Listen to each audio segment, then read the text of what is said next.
Hey guys, Barrettus here and welcome back to Feed the Beast.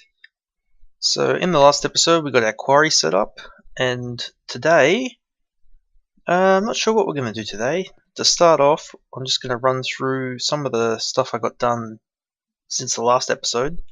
I've actually done a fair bit of just random building and stuff. So for starters, you might have noticed we have a ceiling now.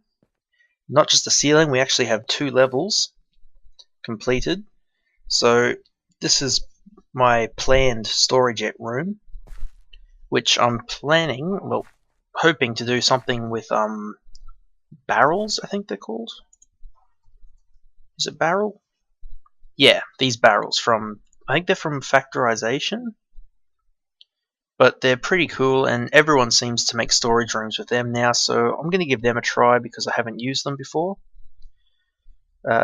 So probably just them and red power tube networks for a sorting system, but we'll look at that later.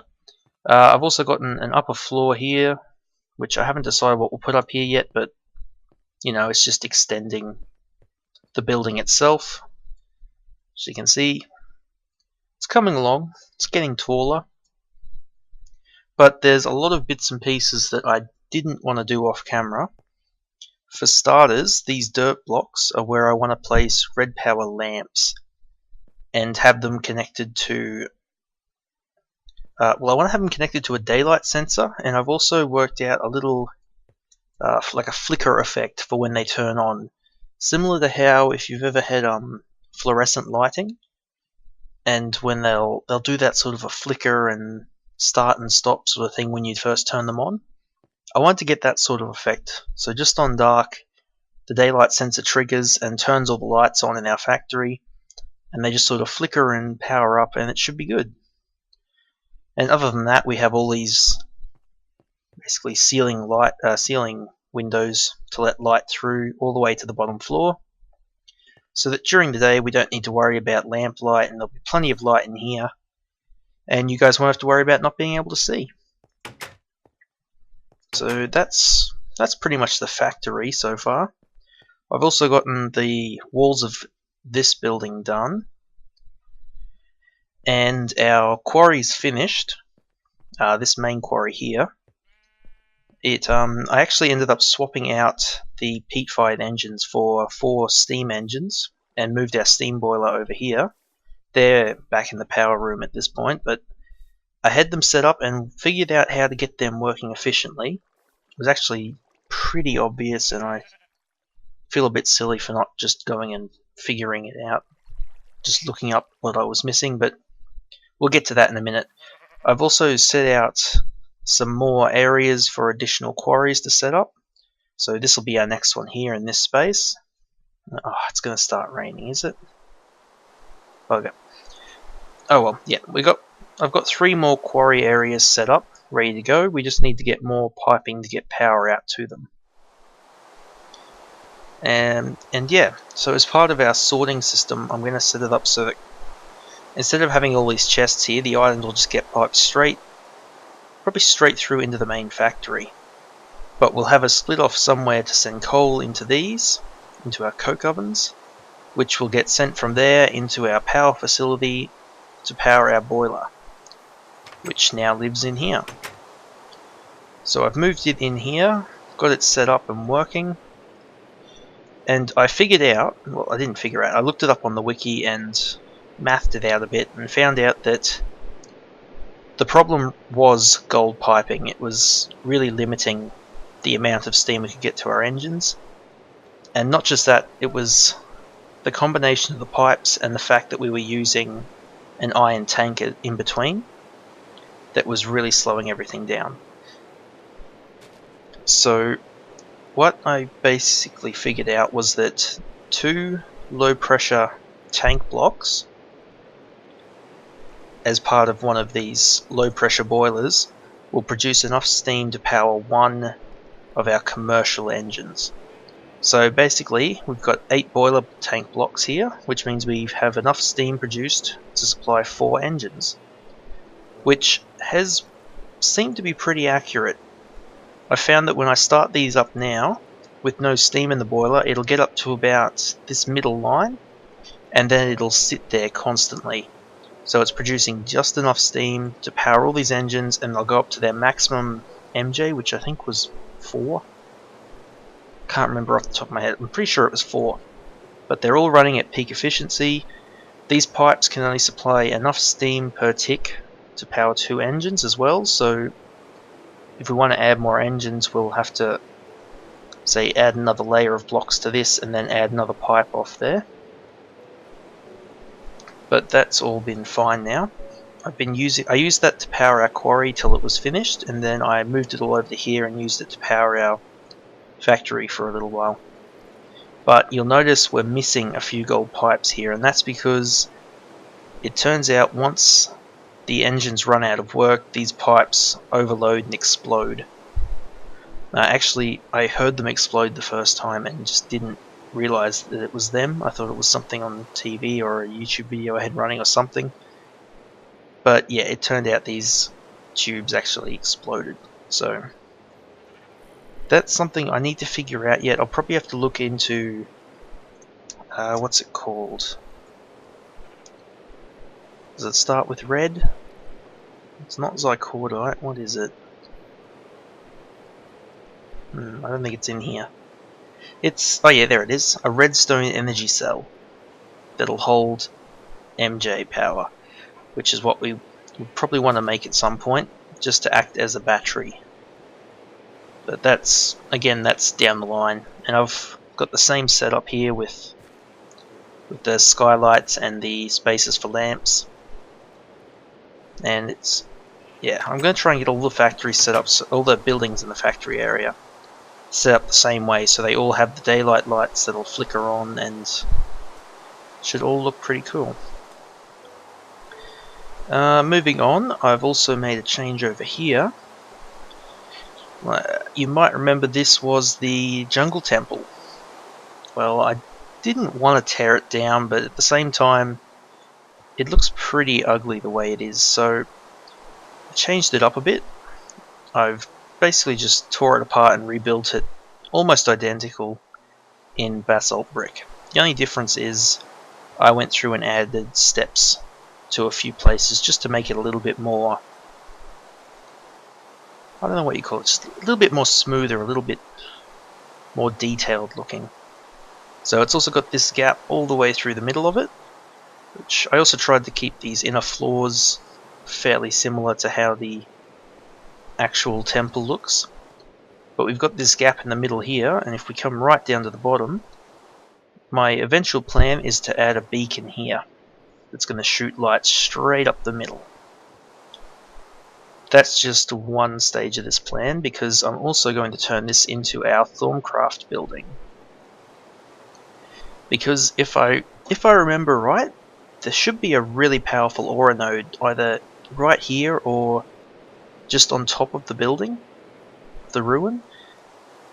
I think I haven't got any what are they, goggles of revealing on this playthrough yet, so I haven't been able to check, but hopefully I'm right and we'll have a good aura node here, though I'll probably have to make a glass box around it once I can see it. Probably with watered glass, there'll be a good use for that, to try and keep the wisps away, because if we're doing our magic in this building and wisps are spawning inside, that could get very messy very fast. But yeah, that's something else to work out later. Let's see, what else have I done? That's probably about it. I've spent a lot of time getting that building rebuilt and just mining all the brick I'd need to make it. Yeah, we got that figured out. I had to build more pipe to get the power lines set up again. I've pretty much cooked all the coal we've gotten from that quarry into coal coke and put most of it into that boiler. So that's why I've shut it off now, because I need to save some coal coke to power up the next quarry to get us more coal. Ah, zombies. Go away, zombies. Okay, but we are getting a good supply of creosote oil now. We've got 251 buckets worth. So once we get back into making some more rails, we shouldn't have any problems in that department.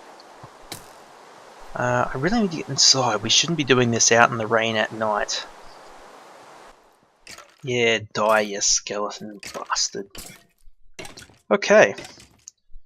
Well, I think that's pretty much brings you guys up to date on everything I've been doing off camera. So I think today I want to get my lighting system set up. So I hadn't done that yet because redstone tube frame. Because I want to make some red power stuff. So I want to make a lamp, and I haven't chosen a color yet, but I'm probably just going to be boring and go with white. Or maybe blue, yellow. What do I need for them to make a lumar of a color? Okay, and they're just redstone, glowstone, and whatever color you want to use. So white lumar is bone meal. Yeah, we'll probably be going with that because that's probably the item I have in the most supply. Got heaps of bones. Yeah, okay, so we'll need that. We'll need all of our redstone. Oh, where is all our redstone? Oh no, don't tell me that's all the redstone we have left. Oh no, there's some. Okay, that might be enough. We also need any glowstone we've picked up. Where did we put the glowstone? In here? Okay, so we're going to want to set up a lot of wiring, and we're also going to have to set up a few lamps. So let's try and get this ground floor done first. So we'll need, let's see, 1, 2, 3, 4, 5, 6, 7, 8, 9, 10, 11, 12, 13, 14, 15, 16, 17, 18, 19, 20 lamps. Okay, 20 lamps for each floor, and each lamp will require 1 redstone and 1 glowstone. So there we go. 20 of each of those, I think. Was that right? It's 2 white lumar to a lamp, and we get 2 lumar for every 1 redstone, 1 glowstone, and 2 bone meal. Yep, so we'll need 40 bone meal. Like that. So let's get this lumar made up first. So that gets us lumar. We can make up 40 of them. Get rid of that bit of bone meal. Now, what else did we need to make the lamp? Glass panes and a piece of redstone. That's easy enough. Where are our glass panes? In here. I've got plenty of them left over after windowing all these buildings. Need 20 of them in each slot. And are we not going to have enough? Oh, we aren't going to have enough actually. Damn. Alright, get that in there. Redstone in there. Gets us 10 lamps. 11 that'll do for a start. 11 lamps will do for now. I'm going to have to go get some more resources and finish these off, but I can do that off camera. For now, we also need to make up some more red alloy wire. Actually, quite a bit of it, so we need... Let's see, what's... So red alloy ingots, what's the most efficient way to get them? Oh, just copper or iron. So I guess whichever one we have in better supply. Which actually will go over to our chest over here because I've smelted a heap of stuff while I had the power. So we've got copper, we got plenty of iron, so we'll use the iron. Yeah, over 3 stacks of iron, so throw the iron and the redstone in the project table. Can you tell I'm recording this at night? Let's see, we also need... let's just use... No, not coal. We'll just use coal coke. There we go. So yeah, I wasn't actually planning to record today, but I was planning to do a good batch record session tomorrow, but it turned out that my backlog of videos ran out a day earlier than I expected, so we're going to do this little episode today just to keep to daily uploads, because I'm trying to keep that fairly consistent this time. So okay, there's 3 done. So we just throw that in the table up like this. Get 12 alloy wire. Do I have any more alloy wire? I got 4 more. Okay, we also need... Well, we're going to have to make some other bits and pieces first, but for now, let's take... How are we going to do this? Let's just set up a few lamps here. Set up this line with lamps. Like so. And I think what we'll do is run our cable along the inside like this.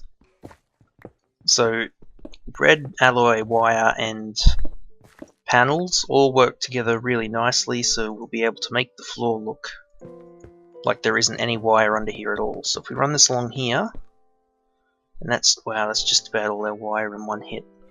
Okay, I think that will power that block, I'm not sure. Well, there's an easy way to find out though, isn't there? Let's grab a lever, turn it on, and that was a bad place to put it. If we put it over here and turn it on, yeah, see, the wire powers this block, which also powers the lamp. So that's fine. Also means we don't need that bit there. We can put a brick there, run the cable like this to get to this lamp, and that means we'll be able to cover all of these lamps fine. And let's see, where did I leave those covers? What's the difference? Them, stone brick panel, stone brick cover. Ah, we want covers. So all we can do now is just take a cover like that. And there you go. It's as though, get rid of that. It's as though there's nothing under there at all. Just like a normal floor. So we can wire all of our levels like that. Wire them all together through the walls up here. And connect them to a daylight sensor. So let's... Oh, I shouldn't have done that actually. We probably needed a little bit more redstone. We should have some more out here though. Let's jump out to these chests. I haven't taken any redstone from here, so there should be... Yeah, there's some more. We got quite a few diamonds and even some... Actually, there are some good bees out here too. We've got a few rocky ones. And there was a Valiant Princess with a rocky drone. So we'll have to have a look at that one next time we do a bee episode too. We might be able to put that one with our Valiant drone that we got early on as well and just get purebred Valiant straight off the bat. Which would be pretty good. Alright, there we go. Plenty of redstone. So let's get to the next phase of this, which if we just say, alright, we've got our lighting done, and I want to get this episode up tonight, so I'll finish it off. What am I doing? Whoops. Alright, put this in here. More wire. Yeah, so I want to get this episode out tonight, or uploading tonight, so I won't have time to get this all done during this episode, so we'll just leave it like this, and when we come back next episode I'll have it all finished hopefully. But for the sake of demonstration, let's run some wire to connect to there and run that outside. Let's close that off. Now, let's see. Yeah, this should be fine. Now, what we need to do to set up the flicker effect, well, first of all we need not a daylight sensor, just a light sensor, isn't it? Where is it?